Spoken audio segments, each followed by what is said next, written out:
میں سمجھتا ہوں ہم لوگ لیفٹیننٹ گورنر صاحب آ رہے ہیں، ان سے وقت مانگیں گے. میرے خیال سے کل جائیں گے لیٹر آف سپورٹ لے کے، اور ان سے کہیں گے کہ اب ہمیں ڈیٹ دیجیے کہ ہم لوگ حکومت بنا سکیں، سویرنگ ان سیریمنی ہو، اس کے لیے ان سے تاریخ ملے. پھر ہمارے جو ساتھی آنے والے ہیں ان کو ہم انفارم کریں کہ وہ یہاں آ سکیں، اس میں شامل ہو سکیں. ڈوڈا کی سیٹ سے آپ کا بھی سمرتھن ملا ہے، آپ پارٹی کا بھی سمرتھن ملا ہے، وہ جو ایک کینڈیڈیٹ وہاں سے جیت کے آئے ہیں وہ بھی آپ کو سمرتھن دے رہے ہیں. جی دے رہے ہیں، بالکل صحیح بات ہے. کیونکہ ریاست کو اگر ہم نے آگے لے جانا ہے تو ہم نے نفرتوں کو دور کرنا. اگر ہم نفرتوں کو دور نہیں کر سکیں گے تو ہم اس ریاست کو چلا نہیں سکیں گے. ہم نے جموں کے لوگوں کے دل جیتنے ہیں، اس کے لیے ہم نے کوشش کرنی ہے. جو ان میں جھوٹا پروپیگنڈا کیا گیا ان کی غلطی نہیں ہے.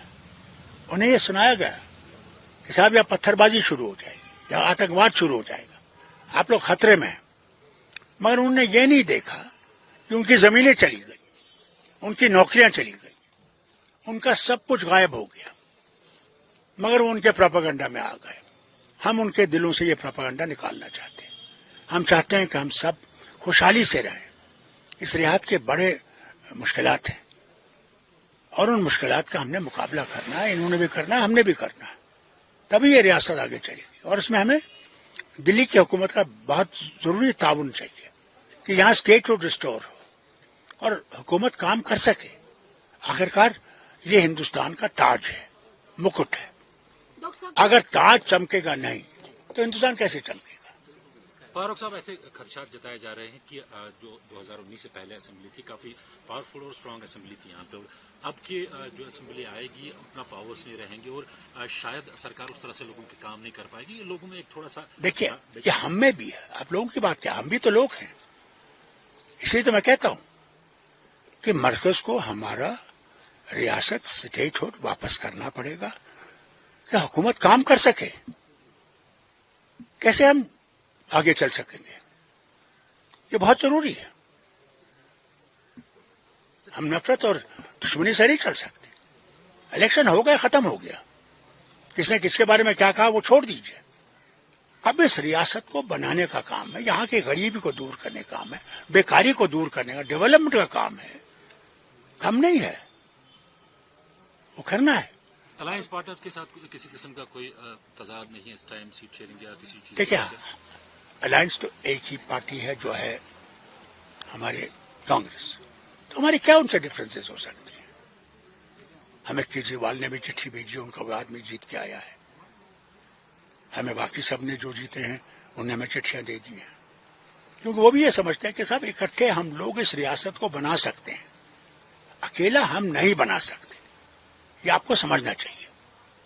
ڈاکٹر صاحب، گورنمنٹ فارمیشن بننے کے بعد کیا کولیشن گورنمنٹ آف انڈیا کو پوش کرے گی پاکستان کے ساتھ بات کرنے کے لیے؟ یہ ہمارا کام نہیں، یہ ہمارا کام نہیں ہے. یہ کام مرکز کا ہے. جب الیکشن جب ہم نے الحاق کیا تھا بھارت کے ساتھ، اس وقت بھی فارن افیئرز جو تھا، ڈیفنس تھا، کمیونیکیشن تھا، جو ان کے ہاتھ میں تھا. کیوں ہم لوگ ایک اور نفرت پیدا کریں، غلط فہمیاں پیدا کریں؟ ہم تو چاہتے ہیں کہ بھائی چارہ پیدا ہو. سارے ہمارے پڑوسی جو ہیں ان کے ساتھ ہمارا اچھا رابطہ ہو. سارک ہے، امید کروں گا حکومت ہندوستان سارک کو پھر سے شروع کرے گی کہ ہم لوگ خوشی سے رہ سکیں. ہم بڑے بھائی ہیں ان سب ملکوں کے. گلف میں جس طرح کی صورتحال بنی ہے، جس طرح سے اسرائیل وہاں پہ لگاتار ایٹروسٹیز کر رہا ہے، آپ یہ جانتے ہیں کہ بھارت سب سے بڑا سپورٹر تھا فلسطین کا. 2 اسٹیٹ فارمولا جو تھا اس کا بہت بڑا سپورٹر تھا. افسوس تو یہ ہے کہ امریکہ کو بھی یہ سمجھنا چاہیے. Always America wants that there should be some place for them so that they can have higher authority on the Middle East. اگر اسرائیل ہوتا بھی نہیں، وہ اسرائیل قائم کرتے.